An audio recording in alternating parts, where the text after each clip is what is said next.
Welcome to the Morning Walk with Murty Digital Stroll. Pronunciation note for voice actors. The name Murty must be enunciated with a sharp, clear T, M-U-R-T-Y. It cannot be softened into a D, no Murty. Today, we are looking at a time when developers were literally giving away millions of dollars for free, just to prove a point. Right, which sounds completely insane by today's standards. But it was actually a vital engineering strategy. Exactly. So I am stepping into the role of the strategic auditor today. And, well, we are kicking off a brand new Gurukul session. Our mission for you on this digital stroll is to view our source material through the Digital Prism. Yeah, because we aren't just summarizing historical data here. We want to really dig in. Right. We are extracting the legacy code of Project Antaryami. We want to truly understand how revolutionary networks actually achieve early migration and adoption. And to help decode all of this, I'm joined by the architect of Antaryami, who also serves as the mentor of the Antaryami VA Academy. It is fantastic to be here for this Gurukul 2.0 focus, because the philosophy we are unpacking today is, well, it's entirely counterintuitive. Oh, absolutely. It really flips everything you think you know on its head. Exactly. We're looking at the surprising, often humble, and sometimes deeply clandestine origins of Bitcoin. We're going to explore the mechanics of how you overcome the cold start problem of a new network. Which is a huge hurdle for any digital migration. It really is. And we'll also see how open source projects utilize this tech to survive financial blacklisting, the systemic flaws of early blockchain privacy, and ultimately will deconstruct the modern illusion of corporate adoption. Let's extract the very first piece of legacy code right from the quote-unquote very beginning, which our sources place around 2010 to 2011. This is the era of the Bitcoin faucet. The faucets, yeah. Because when we think about how a revolutionary technology gets off the ground today, we always imagine like massive venture capital funding rounds, right? Glossy marketing campaigns and tech executives giving TED Talks. Right, the whole Silicon Valley playbook. Exactly. But the genesis of this digital migration looked absolutely nothing like that. No, not at all. The origin was radically pragmatic. So in June 2010, a developer named Gavin Andresen launched the most famous Bitcoin faucet. And the entire premise of this website was just to give away Bitcoin, right? Literally just giving it away for free to anyone who navigated to the webpage and just asked for it. And we really need to emphasize that we aren't talking about microscopic fractions of a coin here. The faucet dispensed an astonishing 5 BTC to every single visitor. Which, that requires some immediate historical context. Yeah. Because handing out 5 BTCs sounds like distributing winning lottery tickets today. It really does. It's crazy to think about. But in June 2010, 1 unit of Bitcoin was worth approximately 9 cents. So that 5 BTC gift was worth roughly 45 cents in US dollars. Less than half a dollar. But the mechanism behind this is what totally fascinates me, because this wasn't, a corporate marketing gimmick designed to capture user data or sell a premium subscription. No, not at all. It was a purely functional strategy to solve a critical engineering hurdle. Right. Andresen designed the faucet to help users understand the network, to physically test how cryptographic transactions worked. He needed people to overcome the initial barriers of engaging with a highly experimental, totally unproven technology. Yeah, it's essentially a digital homesteader act. You can't test a new financial highway if there are no cars on it.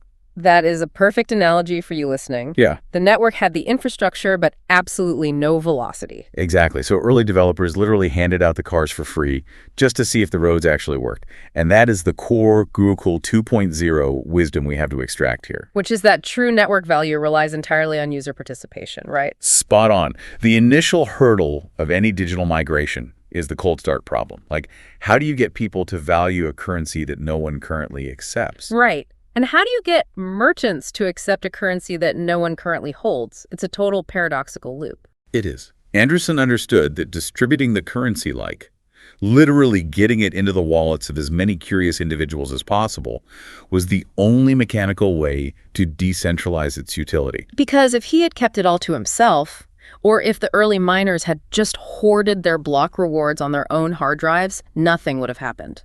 The network would have remained a stagnant theoretical white paper.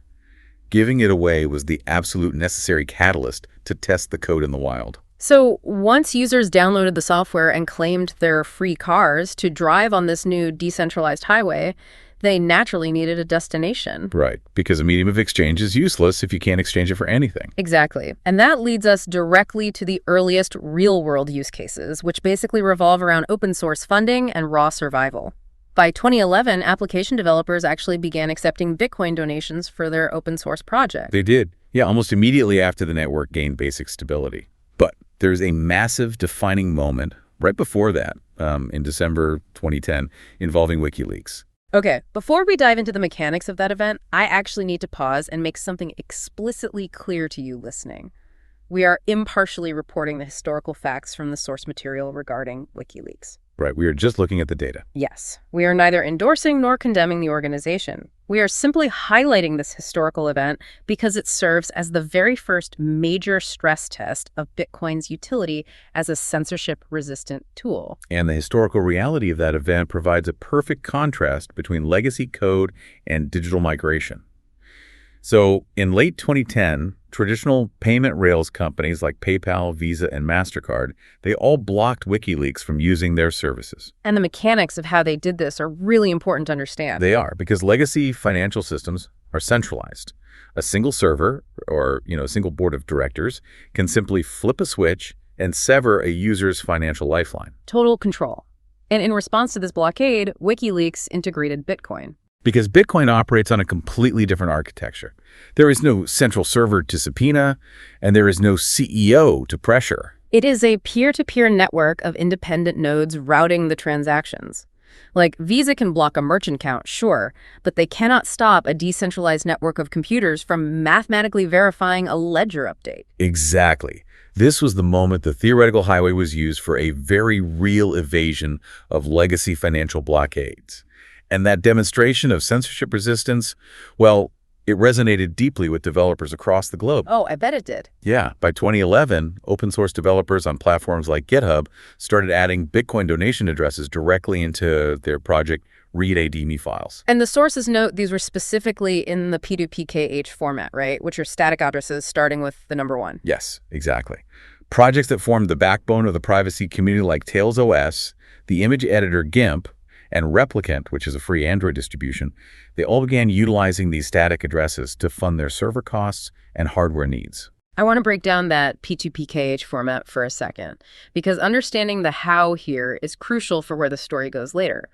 P2PKH stands for Pay to Public Key Hash. Right, which sounds complicated, but it's basically a cryptographic script. Essentially, yeah.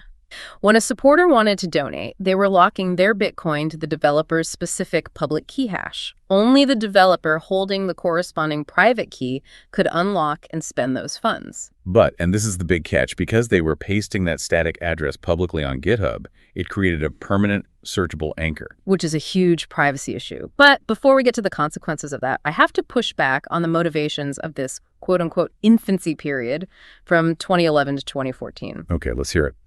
I have a hard time believing this migration was purely ideological. Like, if you're a developer holding an asset that is rapidly gaining traction, human nature says you're holding it to get rich, not just to stick it to centralized banking. Does the data actually support this noble cypherpunk narrative? It's a fair question. But if we isolate the GitHub transaction data from that specific era, it actually contradicts the get-rich-quick narrative. Wait, really? Yeah. The behavior of the network participants points heavily toward ideological support, rather than financial speculation. When we look at the donations, they were massive in terms of Bitcoin quantity. Supporters were routinely sending anywhere from 5 to 100 BTC in a single transaction. Wow. But in terms of US dollar purchasing power at the time, those donations were tiny, usually between $5 and $500. They weren't securing massive fiat payouts. Right. They were utilizing the network because they genuinely wanted to build a parallel system outside of legacy banking. They were funding the architects of the ecosystem with the currency of the ecosystem. That's exactly. Foundational projects, most notably Bitcoin Core itself, actively solicited these donations to sustain their full-time developers. The community recognized a fundamental truth about open source code. Which is that if you want decentralized software to survive, you have to feed the humans writing it. Yes. This grassroots cypherpunk effort was so vital that it eventually led to the Massachusetts Institute of Technology creating the Digital Currency Initiative, the DCI, in 2015. MIT actually stepped in. They did. specifically to provide sustainable, structured funding for Bitcoin Core developers, ensuring the legacy code didn't collapse from a lack of maintenance. That is fascinating. So we established this incredible, thriving grassroots donation system. But here's where the story takes a sharp turn. Ideology meets reality the second serious money gets involved. It always does. What happens to a utopian, decentralized donation system when that $5 Bitcoin is suddenly worth $20,000? Fast forward to the rally and peak donations period, which the sources define as 2017 to 2018. This creates a massive value inversion across the network. The dynamics of the digital migration flipped entirely. Because the price went parabolic. Right. Because the asset had appreciated so violently, the donations became very small in Bitcoin quantity. We are looking at transactions of maybe 0.01 to 10 BTC, but they became absolutely massive in USD value. We're talking ranging from $100 to over $1 million per donation. Yes, $1 million in a single transfer. The sources highlight the absolute pinnacle of this in January 2018. An anonymous entity operating under the name the Pineapple Fund donated a staggering $1.05 million to the Free Software Foundation. Just an unbelievable amount of money. And if we zoom out to look at the broader picture, over a 10-year period ending in 2019, open source projects on GitHub received roughly $8.3 million worth of Bitcoin. That equates to about 9,200 BTC in total. It is an incredible influx of capital flowing into open source software development. However, the source material reveals a fascinating counterintuitive statistic that, well, it recontextualizes that entire $8.3 million figure. Oh, what's the stat? Despite that massive dollar amount, out of more than 3 million repositories analyzed on GitHub, only 0.2% actually listed a Bitcoin address. Wait, only 0.2%? That is a microscopic fraction of the open source community. It really is. And looking at this through our Digital Prism, it exposes a glaring systemic flaw in how those early P2PKH addresses functioned. We call it the privacy paradox. Yes, the privacy paradox is crucial here. Think about the mechanics of a public blockchain. It is a completely transparent, immutable ledger. Every single transaction is broadcast and permanently recorded. Which is great for verifying the math, but terrible for personal privacy. Exactly. So imagine if every time you bought a coffee, the barista could look at your debit card and instantly see your entire bank account history, every purchase you've ever made, where your salary comes from, and your exact net worth. It sounds like a dystopian nightmare. But that is exactly what these developers were facing. By pasting their static donation address on their public GitHub profile, they permanently linked their real-world identity to every single transaction flowing into or out of that wallet. The very transparency that makes a decentralized ledger mathematically trustworthy also transforms it into a surveillance nightmare for individuals trying to maintain basic financial privacy. Anyone could look under the hood. Exactly. Security researchers and malicious actors alike could trace the unspent transaction outputs, the UTXOs, moving across the network. They can see exactly how much funding a developer received, monitor where they sent it, and literally map out their entire financial network. That is terrifying. And this profound transparency risk, compounded by the intense, stressful price volatility of the asset itself, eventually drove the grassroots developers away from using those public static addresses entirely. They realized the new financial highway had absolutely no privacy fences. Anyone could look into their cars. So where did the migration go from there? Like, how did they solve the paradox? Well, the technical solution was a migration toward non-custodial processors, with BTC Pay Server being the prime example. Okay, how does that work compared to the static addresses? Instead of pasting a static address that gets reused endlessly, these processors utilize hierarchical deterministic wallets. When a donor clicks a button, the server dynamically generates a brand new unique address, mathematically linked to the developer's master key, but completely isolated from previous transactions on the public ledger. Oh, wow. So it breaks the easy chain of surveillance. Exactly. However, the technical friction of setting up your own BTC Pay server was really high. Because of that complexity and, the constant roller coaster of the asset's fiat value, many developers just retreated entirely. They just gave up on it. Pretty much. They abandoned the cypherpunk ethos and went back to the safety of traditional fiat funding models. They started setting up Patreon accounts or applying for legacy corporate grants again. That marks a crucial transition in our digital stroll. Because right as the grassroots cypherpunks began retreating from public addresses due to complexity and surveillance risks, corporate America suddenly tried to step into the spotlight. They saw an opportunity for marketing? Exactly. We've seen how actual decentralization was built at the ground level. Now, let's audit the modern narrative of corporate crypto adoption by looking at a retail giant, Starbucks. Oh, Starbucks serves as the ultimate case study here because it perfectly illustrates the chasm between public marketing perception and underlying digital reality. The popular mainstream narrative, like the headline you see shared constantly, is that you can buy your morning coffee with cryptocurrency. Right, everyone has heard that rumor. But the strict factual reality of the code is that Starbucks has never directly accepted Bitcoin as a form of payment in its stores. Never. I remember seeing those headlines for years. It felt like the ultimate validation of the technology. The headlines rarely reflect the underlying infrastructure. It's an incredibly elaborate workaround. Let's audit the timeline here. Back in 2018 and 2019, Starbucks partnered with a company called Flexa, utilizing their SPDN application. Okay, and Bitcoin was trading roughly between $7,500 and $8,500 around then. Right. Customers could use the SPDN app to quote-unquote pay with Bitcoin at the checkout counter. But what was actually executing under the hood? The application was instantly selling the crypto on the back end, converting it into traditional fiat currency at the exact millisecond of the sale. Oh, so the merchant Starbucks never touched a private key. Exactly. They only ever received traditional fiat dollars settled into their legacy bank account. Wow, it is literally a corporate mirage. I like to think of it through this analogy for you listening. It's like claiming your coffee shop accepts physical gold bars as payment. I love this analogy. Right. But what you actually do is make the customer stand outside, sell their gold to a third-party pawnbroker for cash, and then bring that cash inside to buy the latte.